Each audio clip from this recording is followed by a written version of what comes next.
नमो वरिहन्ताणं नमो सिद्धाणं नमो आयरीयाणं नमो वज्रायाणं नमो लोय सव्यसागुणं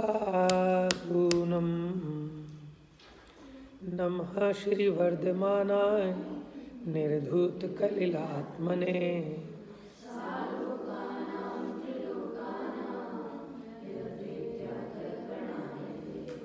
71 एक बार फिर पढ़ेंगे।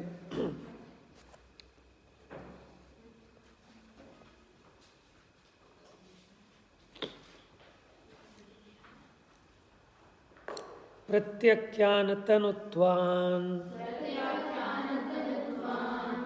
मंदतराश्चरणमोहपरिणामाः सत्त्वेन दुरवधारा महाव्रताय प्रकल्प्यन्ते। प्रत्यख्यान तनुत्वान, प्रत्यख्यानावर्णी कषाय के तनु मने हल्का होने पर, मंदतर चरण मोह परिणामा, चारित्र मोह के जो परिणाम है वो भी मंद हो जाते हैं। सत्वेन दुरवधारा, जीवों को जिसका धारा माने धारण करना दुरव यानी कठिन है, महाव्रताय प्रकल्प्यन्ते, ऐसे जो महाव्रत जिनका जीवों को धारण करना कठिन है, ऐसे जो महाव्रत हैं उनकी प्रकल्पना माने उसकी उसमें उपचार किया जाता है। किसमें? वो पूछा था ना कि जो मर्यादा आपने ली दिग्व्रत में, तो उस मर्यादा के बाहर आपकी समस्त पापों का त्याग हो गया, और समस्त पापों के त्याग को महाव्रत कहते हैं। तो प्रश्न किया था कि ऐसा क्यों? तो उसमें बताया क्योंकि उसके प्रत्याख्यानावर्णी कषाय हल्की हो गई, क्योंकि प्रत्याख्यानावर्ण कषाय का तीव्र उदय रहता है किसको? देश संयमी को, और प्रत्याख्यानावर्णी मुनि दशा नहीं होने देती, तो प्रत्याख्यानावर्णीय लाइट हो गई, जिसके कारण चारित्र मोहनीय का जो परिणाम है वो मंदतर हो गया, जिसके कारण जीवों को जो महाव्रत धारण करना कठिन है, ऐसे महाव्रतों की उनको उपमा लागू पड़ती है। किसको? दिग्व्रत को। ठीक है, उसका रीज़न बताया था। चलिए अब 72 महाव्रत कैसे होते हैं ये भी बताई दे। पूछना है कुछ? हाँ, 5 कहानियाँ रह रही है ना आपकी, कल देखते हैं। पंचानां पापानां हिंसादीनां मनोवचः कायैः कृतकारितानुमोदैः त्यागस्तु महाव्रतं महताम्।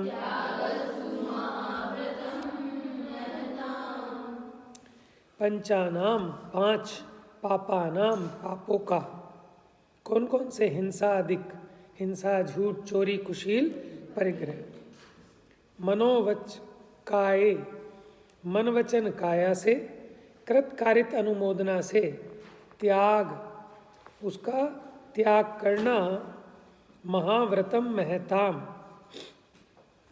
महाव्रत है किसका? महताम, श्रेष्ठ पुरुषों का। ठीक है, महत मैंने महान, ऐसे महान कौन है? मुनिराज, उनका महाव्रत है। क्या है? 5 पापों का मन वचन काया से और कृतकारित अनुमोदना से त्याग, वो क्या कहलाता है?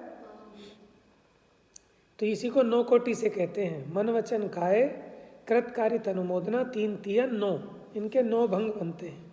मन से करना नहीं, कराना नहीं, अनुमोदना नहीं करना, वचन से करना नहीं, कराना नहीं, अनुमोदना नहीं करना, काया से करना नहीं, कराना नहीं। ठीक है बेटा, आप अपनी ना कल से एक चटाई लाके अलग डाल लो यहाँ पर, ठंड चालू हो गई है, जुकाम वगैरह लग जाएगा ऐसे।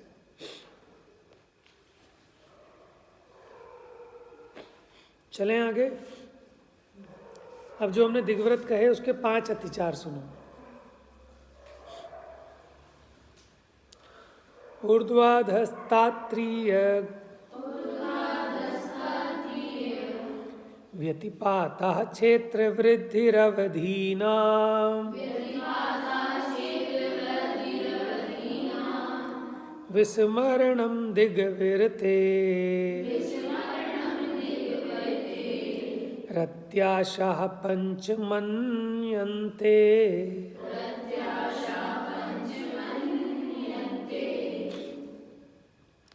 ऊर्ध्व अध, ऊर्ध्व माने ऊपर, अधा माने नीचे, तिर्यक माने समान क्षेत्र में ऐसे।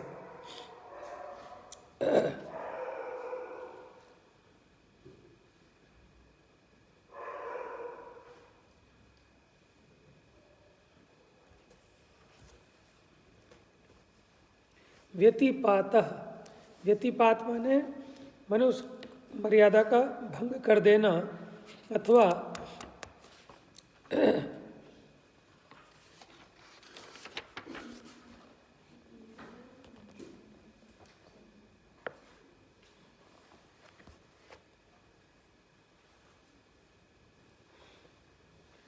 व्यतिपाता माने उस मर्यादा का उल्लंघन कर देना, नहीं अतिक्रम कर देना। फिर क्या है? क्षेत्र वृद्धि अवधि नाम, अवधि माने मर्यादा, क्षेत्र वृद्धि माने आपने जितने क्षेत्र की मर्यादा ली थी उससे आगे बढ़ा देना। विस्मरणम,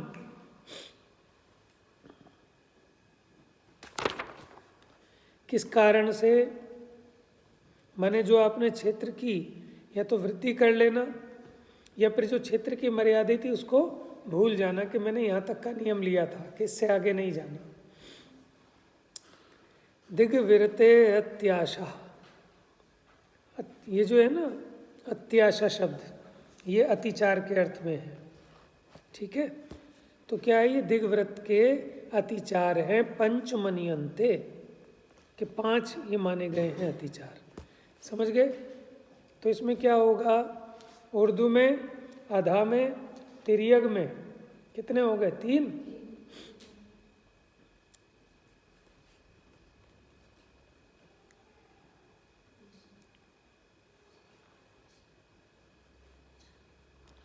क्षेत्र वृद्धि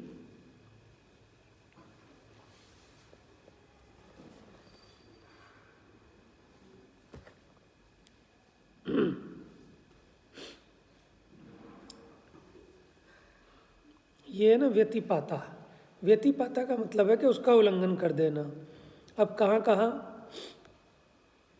ऊपर जाने का, जैसे मान लो आपने नियम ले लिया कि मैं एवरेस्ट से ऊपर नहीं जाऊंगा, और आप एरोप्लेन में गए तो आप भूल ही गए, एवरेस्ट से ऊपर से भी चले गए आप, तो ये उर्दू में हो गया। अधो में जैसे माइंस होती हैं, ठीक है, उनमें चले गए ज़्यादा गहराई में, भूल ही गए। तिर्यक, तिरछे क्षेत्र में भी आपने जो 10 दिशाओं में 8 दिशाओं में मर्यादा ली थी उसमें भी क्षेत्र की वृद्धि कर लेना, उनका उल्लंघन करना, या फिर क्षेत्र की मर्यादा बढ़ा लेना, या फिर क्षेत्र की मर्यादा भूल जाना। हो गए 5। ऊपर नीचे तिर्यक क्रम में जो मर्यादा थी उसका उल्लंघन कर लेना, या फिर क्षेत्र की मर्यादा को बढ़ा लेना, या फिर उस मर्यादा को भूल जाना। ये 5 अतिचार हैं दिग्व्रत के। अब चर्चा करते हैं अनर्थ दंड की। मानते हैं, माने गए हैं।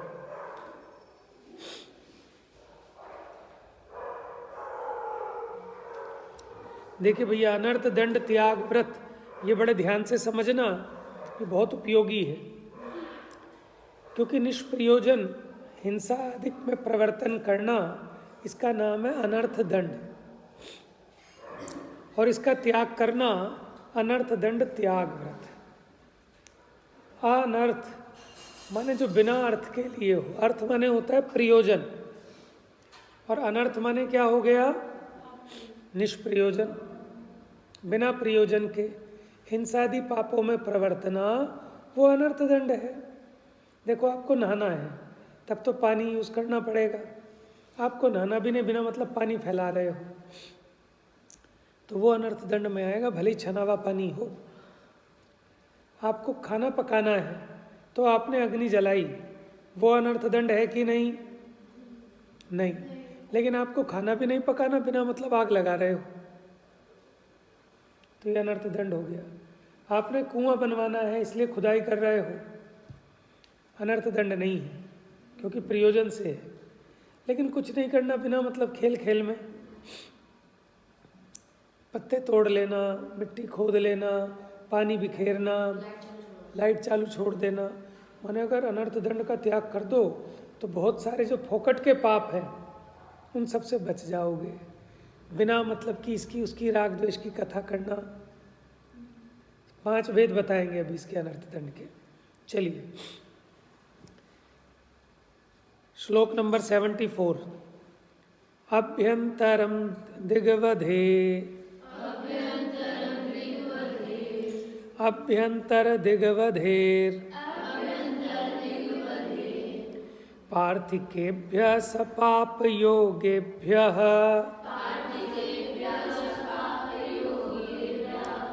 वीरमणं नर्थदंडव्रतम्।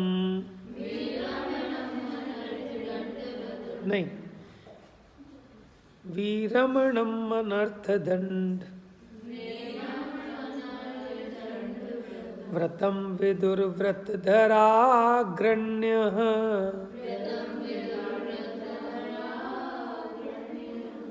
अभ्यंतर, अभ्यंतर माने अंदर अंदर, दिगवधे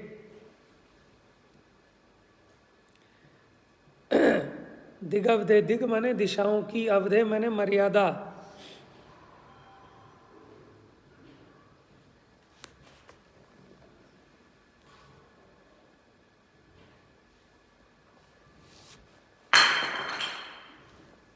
उठा गया ना?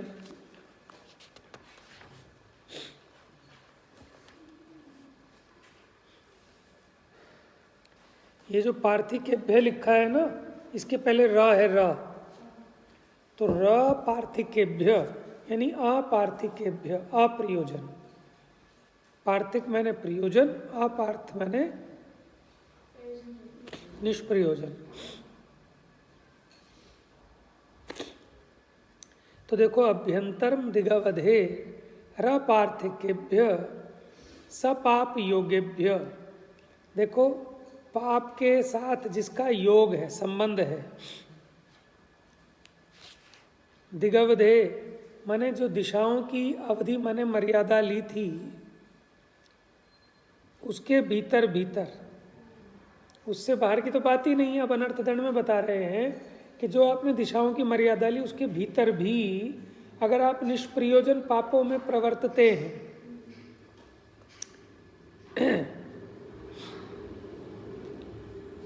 विरमणम, उनसे विरक्त होना, निष्प्रयोजन पापों के संबंध से विरमण, विरक्त होना, अनर्थ दंड व्रतम। क्या है अनर्थ दंड व्रत? अनर्थ दंड और अनर्थ दंड व्रत में डिफरेंस पता है? अनर्थ दंड तो पाप है और अनर्थ दंड व्रत वो व्रत है। विदुर व्रत धराग्रण्य, विदुर, विदुर माने होते हैं, विदु का अर्थ होता है जानना, ठीक है। विद विद विद शब्द ज्ञानने, जानने के अर्थ में होता है, ज्ञान के अर्थ में। जैसे तत्वविद, तत्ववेत्ता, तो विद धातु ज्ञान के अर्थ में, जानने के अर्थ में। विदुर माने जानते हैं अथवा जानो। व्रतधराग्रण्य, व्रतधारियों में जो अग्रगण्य, अग्रणी है, व्रतधारियों में जो अग्रणी है माने गणधर, तो उसे क्या जानते हैं? अनर्थ दंड व्रत कहते हैं, अथवा जानते हैं। किसको? 10 दिशाओं में जो मर्यादा ली, उसके भीतर भीतर निष्प्रयोजन पाप आदि के साथ जो संबंध है उसका त्याग करना अनर्थ दंड व्रत जानो। ऐसा किसने कहा है? हाँ, जो व्रत धराग्रण्य व्रतधारियों में अग्रज हैं। बात समझ में आ गई? अनर्थ दंड किसको कहा?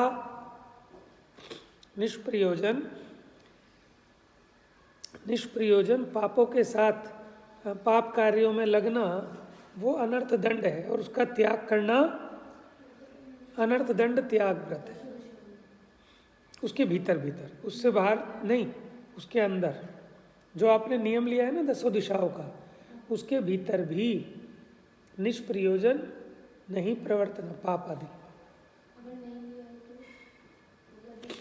तो फिर उसको एक्चुअल में क्या है? अनर्थ दंड त्याग पहले आप दिशाओं की मर्यादा करो, उसके बाद होता है। लेकिन अब आपका कहना क्या है? मान लो हमने नहीं किया, तब हम अनर्थ दंड त्याग व्रत कर सकते हैं कि नहीं कर सकते? कि आप करो ना पालन, उतने पापों से बचोगे। आप उतने पापों से तो बचोगे ना जितना आप बच सकते हो, उतना बचना चाहिए। ये तो एक रियल क्रम तो ये होता है व्रत धारण करने का कि पहले जो बड़ा पाप हो रहा है उसको छोड़ो। माने आपको जहाँ जाना ही नहीं है आप उसका तो त्याग करो, और फिर जहाँ आपने जाना है उसमें भी कैसे प्रवर्तो कि निष्प्रयोजन हिंसा आदि में न प्रवर्तन करो।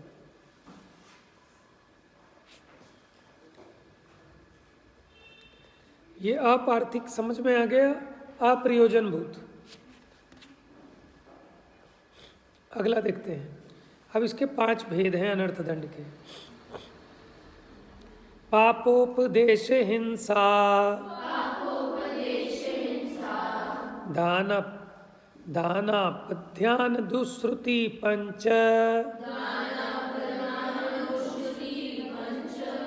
प्राहु प्रमादचर्या, मनर्थ दंडान दंड धरा।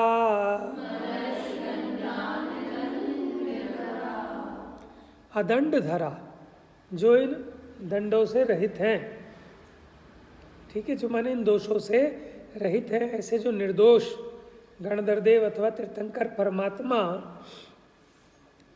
वो 5 प्रकार के अनर्थ दंड कहते हैं। पापोपदेश पहला, हिंसा दान, अपध्यान, दुश्रुति और प्रमादचर्या, ये 5 भेद बताए। याद होंगे वैसे तो, आपको 6 डाला में पढ़ा है आपने, तत्वार्थ सूत्र पे भी पढ़े हैं। अभी इसकी चर्चा यहाँ नहीं करते, शायद अगले छंदों में हाँ इनकी चर्चा उसी के आधार से करेंगे। आइए छंद नंबर 76। तिर्यक कलेश वाणिज्य,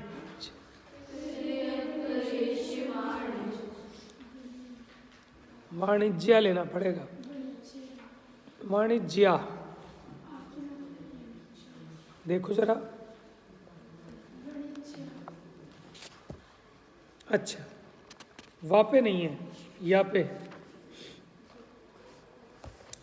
तिर्यक कलेश वाणिज्या, वा नहीं है, व है। तिर्यक कलेश वाणिज्या, हिंसारंभ प्रलंबनादीनाम,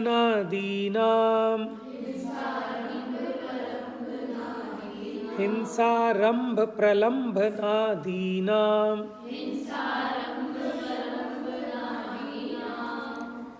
कथा प्रसंग प्रसवः,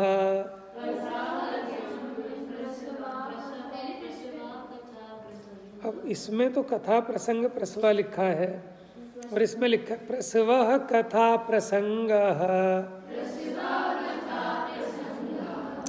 स्मर्तव्यः पाप उपदेशः। तो किसको जानो? पाप उपदेश स्मर्तव्य माने ध्यान रखने योग्य है। क्या? तिर्यक कलेश माने त्रियंचों को कलेश यानी दुख देना, त्रियंचों को। वाणिज्य, व्यापार करना, हिंसा, आरंभ, आरंभ समझते हो, आरंभ हिंसा, प्रलंब माने छल कपट से, आदि नाम, इस प्रकार से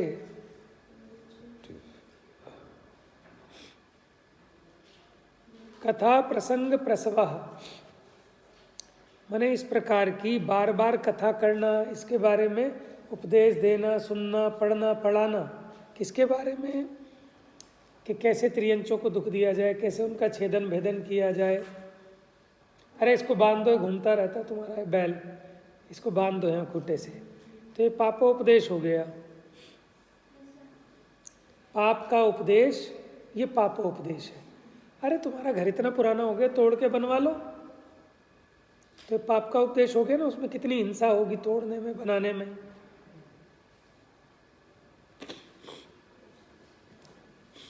इस पेड़ की पत्तियां इतनी बढ़ गई भैया, इसी की कटाई कर लो, ये भी पापोपदेश।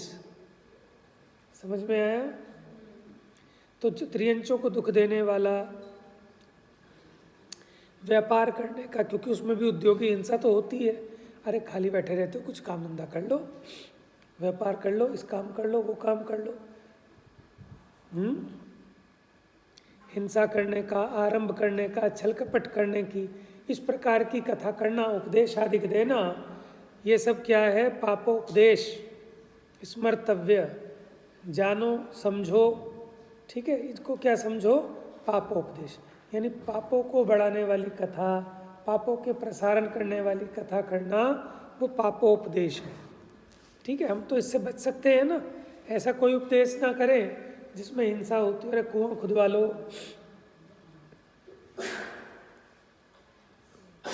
तो ऐसी कथाएं नहीं करना, क्योंकि इससे निष्प्रयोजन, आपका कोई प्रयोजन तो है नहीं। पूछो बेटा। आरंभ में हिंसा कोई कहते हैं, जैसे घर गृहस्थी के कामों में आप खाना बनाना, कपड़े धोना, झाड़ू लगाना, ये सब आरंभ है। व्यापार, प्रसव माने बार बार। हाँ, चले आगे। एक और बस लास्ट। हिंसा दान क्या है? परशु कृपान खनित्र ज्वलना युद्ध श्रृंगी श्रृंखलादीना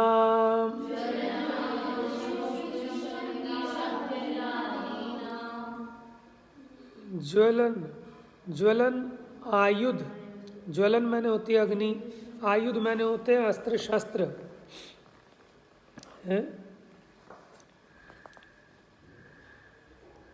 श्रृंगी,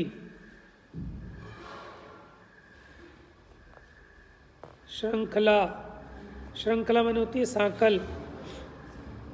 हाँ, वो नहीं होती चैन वैन, बेड़ी वेड़ी। हाँ,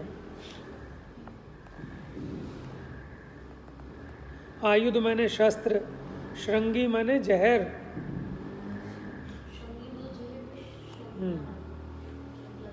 श्रृंखला तो बेड़ी है, उसके पहले देखो श्रृंगी भी तो है ना। हाँ, श्रृंगी श्रृंखलादि नाम वध हेतु नाम, वध माने दूसरों को मारने सताने के जो साधन हैं। दानम, उनको दान करना। हिंसा दानम ब्रुवंती बुधा, बुधा माने ज्ञानी पंडित जन, ब्रुवंती माने कहते हैं उसको हिंसा दान। क्या क्या है? परशु समझते हो, कुल्हाड़ी। कृपाण माने क्या होता है? तलवार। खनित्र माने जो खुदाई उदाई के होते हैं ना, उस प्रकार के। हाँ, कुदाल आदि। ज्वलन माने अग्नि, आयुध माने शस्त्र, श्रृंगी माने विष, श्रृंखला माने बेड़ी। जो जीवों के वध हेतु नाम, हिंसा के साधन हो, वध बंधन आदि के साधन, उनका दान देना हिंसा दान कहा है। किसने? पंडित जनों ने, ज्ञानियों ने। सरल है ना। तो इस चीज़ों, जैसे किसी को चाकू कुल्हाड़ियाँ बंटवा दे दान में, लोग विश्वकर्मा डे बनाते हैं, औजार बंटवाते हैं, तलवार बंटवाएं, चाकू बंटवाएं, समझ में है? ये सब काटने छीलने का बताया था उस दिन। हार्डवेयर की दुकान नहीं करनी चाहिए, फाफड़ा, अपने घरों में ऐसे साधन रखने भी नहीं चाहिए। नहीं तो क्या होता है कि अड़ोसी पड़ोसी मांगते रहते, अरे देना जरा अपना फावड़ा। गाँवों में सब लोग रखते हैं अपने घर में। क्या चीज़? तलवार से? तलवार से डर जाएंगे वे अंतर? हाँ,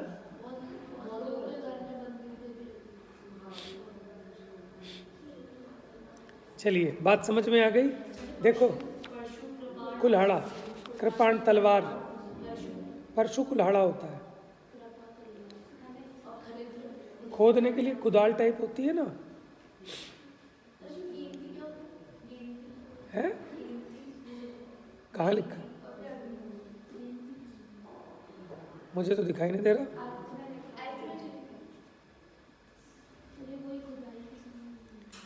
कहाँ लिखा है बेटा?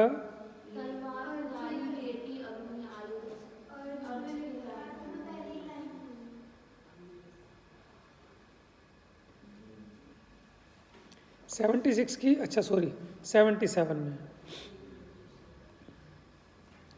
कुदाल, गेंती, पता नहीं कहीं गेंती कहते होंगे, खोदने वोदने के लिए कोई चीज़ होगी।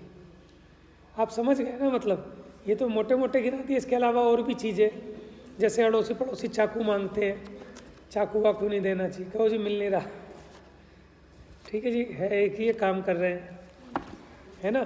कहीं कुकर मांगते हैं, आलू उबालने, उनके पड़ोसियों के कुछ फंक्शन है, तो कह देना चाहिए भैया उसकी सीटी ख़राब हो गई है, अभी ठीक करना भेजा हुआ है।